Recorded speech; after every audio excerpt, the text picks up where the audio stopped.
બળદે વાઘ ભગાડ્યો. ખળખળ કરતી એક નદી વહેતી હતી. બાજુમાં એક મોટું મેદાન હતું. તેમાં લીલુંછમ ઘાસ ઉગ્યું હતું. ત્યાં રોજ 3 બળદ ચરવા આવતા. એમાં એકનું નામ કાળિયો, બીજાનું નામ ધોળિયો અને ત્રીજાનું નામ ભૂરિયો. 3 બળદ એકદમ સંપીલા. એકવાર શિકારની શોધમાં નીકળેલા વાઘે આ બળદ જોયા. વાઘને થયું, વાહ, આજે તો મોટો શિકાર હાથ આવી ગયો. તે ધીરે ધીરે બળદોની નજીક જવા લાગ્યો.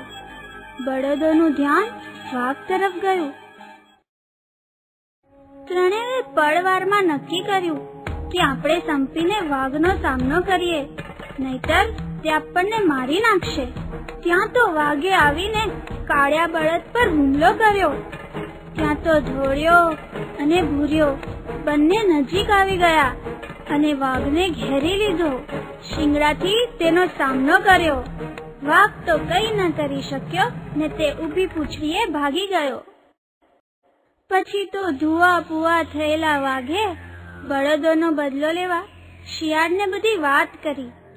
વાઘે શિયાળને કહ્યું, 3 બળદ અહીં ચરવા આવે છે, પણ તેઓ સાથે જ હોય છે ને સાથે જ રહે છે. તેમને તું જુદા પાડ તો મારું કામ થાય. શિયાળે એક યુક્તિ ગોઠવી.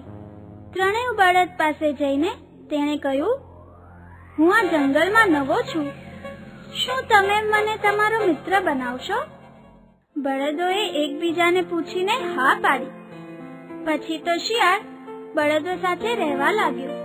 થોડા દિવસમાં તો શિયાળ પર બળદોને વિશ્વાસ બેસી ગયો.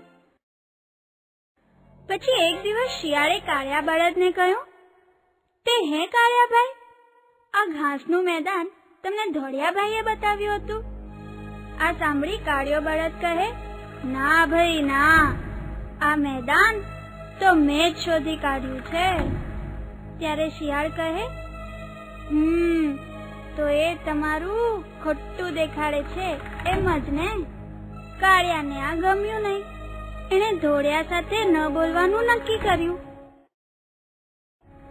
શિયાળ તો હવે પહોંચ્યું ધોળિયા બળદ પાસે.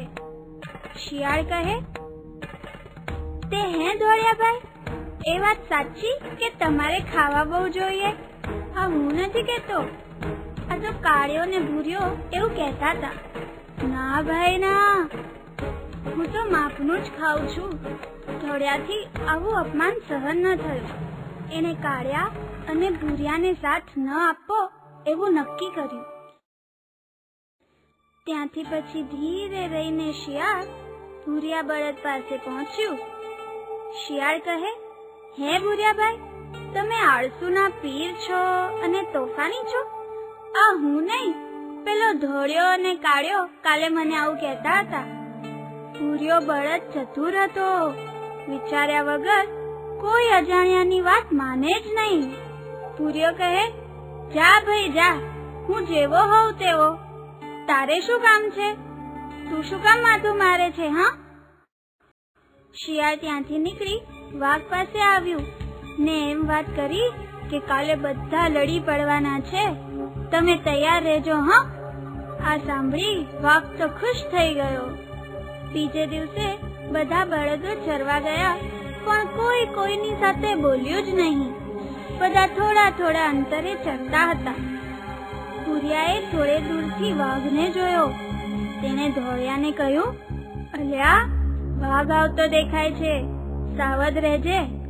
ધોળિયો તો મનમાં વિચારે, આ ભૂરિયાને તો વધારે ઘાસ ખાવું છે ને, તેથી વાઘની બીક બતાવે છે.